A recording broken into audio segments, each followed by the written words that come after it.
Bismillahirrahmanirrahim. Assalamualaikum warahmatullahi wabarakatuh.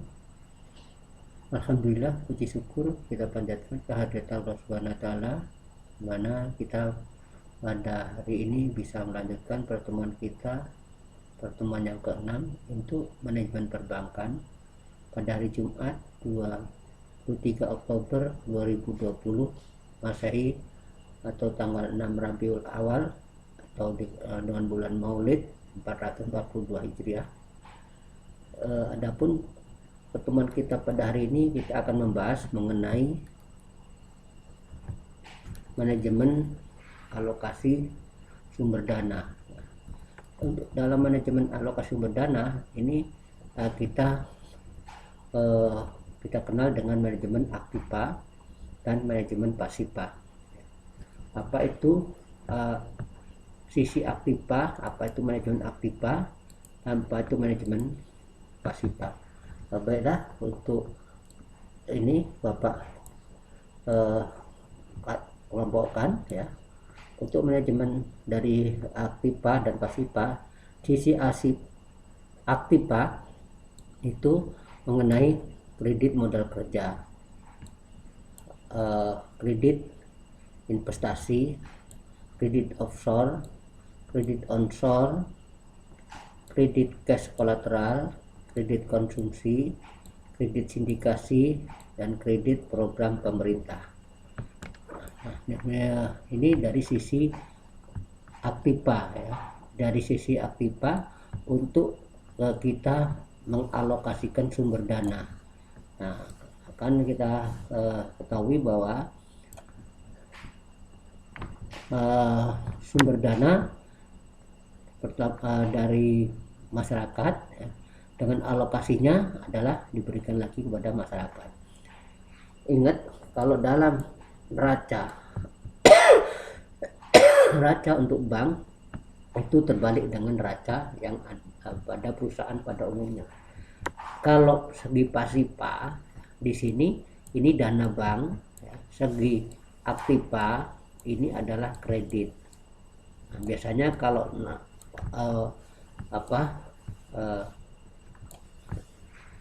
neraca secara umum biasanya kredit sebelah debit sebelah pasiva atau udah kredit. Nah, untuk bank ya, ini posisi sudah pasiva ya, sisi aktivanya itu adalah kredit-kredit yang diberikan pada masyarakat ya. Makanya di sini adalah merupakan kita kenal dengan aktiva produktif. Apa itu aktiva produktif ya? Aktiva produktif adalah aktiva yang menghasilkan. Antara lain sini adalah kas. Baiklah. Dalam manajemen aktiva ini kita bagi menjadi pertama mengenai pengertian ya.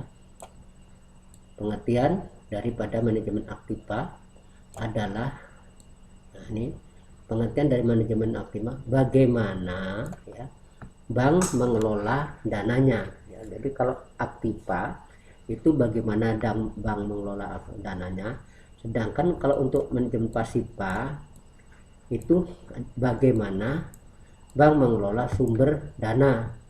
Jadi kalau pasiva, manajemen pasiva bagaimana mengelola sumbernya, kalau aktiva bagaimana mengelola dananya ya. Ingat ya. Jadi kalau pasiva itu bagaimana mengelola sumber, kalau aktiva mengelola dananya. Sumber yang udah masuk dikelola dengan baik kan gitu. Karena dana yang dikelola ya, yang dialokasikan bank adalah dana yang berhasil dihimpun sebagai bagian dari pasiva. Jadi dari pasiva terus kita manfaatkan untuk aktivanya gimana. Maka pengaturan keduanya merupakan bagian yang teramat penting dalam aktivitas operasional bank. Jadi antara aktiva dan pasiva itu harus berjalan secara seimbang. Kemudian kalau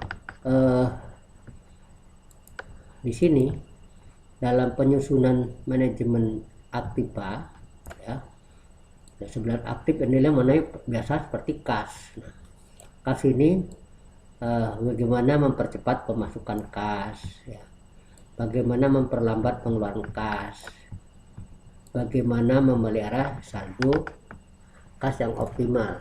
Kenapa kas harus diperiksa dipelihara secara optimal ya? Karena kalau terlalu besar kas ya, maka menjadi aktiva yang tidak produktif, idle money, tidak menghasilkan, bahkan kena biaya. Nah, sekarang mempercepat proses pemasukan kas, artinya gimana? Supaya kredit-kredit yang diberikan, kredit-kredit yang diberikan itu cepat kembali, ya. Artinya dalam bentuk kas.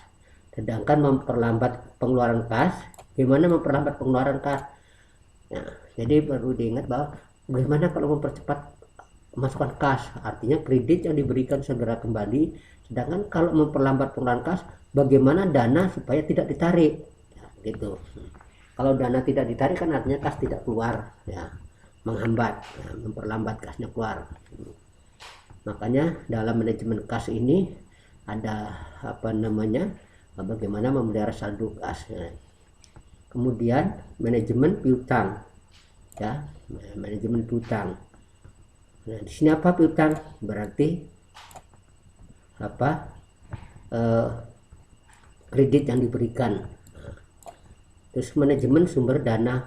Nah, ini pasipa tadi kan, sumber pasipa. Nah, sekarang kita lanjutkan mengenai pengalokasian dana. Nah, pengalokasian dana.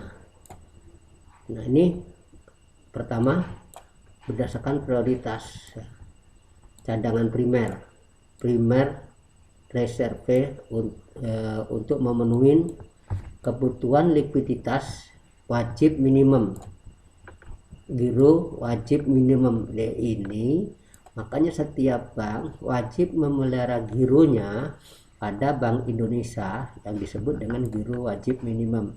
Nah, nanti mengenai bahasan giro wajib minimum Bapak terjelaskan tersendiri.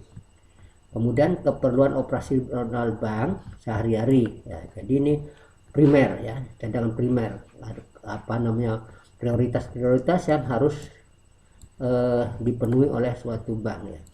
Nah, kebutuhan likuiditas minimum, keperluan operasional bank sehari-hari. Nah, sini beda ya, kas yang dipelihara dalam keperluan sehari-hari dengan kas yang dipelihara sebagai kewajiban giro minimum. Jadi ada likuiditas giro minimum, ada likuiditas kebutuhan kas sehari-hari. Terus penyelesaian clearing transaksi dengan bank ya. Clearing itu perhitungan utang piutang antar bank ya. Kemudian transaksi dengan bank koresponden. Siapa itu bank koresponden ya? Nah, bank koresponden adalah lawan daripada transaksi, yaitu bank-bank yang ada di luar negeri. Nah, misalkan bank korespondennya BNI di luar negeri punya bank ini bank corporate. Nah, penarikan dana oleh kreditur, permintaan kredit oleh masyarakat. Di sini prioritas yang harus dipenuhi oleh bank. Nah, bentuknya yaitu dalam kas, rekening giro di bank lain atau warkat ya. Nah, kemudian cadangan sekunder ya. Sekunder reserve, cadangan sekunder, yaitu untuk memenuhi kebutuhan likuiditas musiman dan kebutuhan kas jangka pendek. Kas musiman itu yang gimana sih? Nah, likuiditas mungkin. Nah, ini ada penarikan yang secara spontan waktu tertentu. Kemudian kebutuhan yang sulit diprediksi sebelumnya. Ini banyak kan itu. Misalkan ada isu bunga akan turun. Isu akan terjadi snaring. Ya. Isu akan terjadinya snaring atau pemotongan nilai rupiah. Nah, isu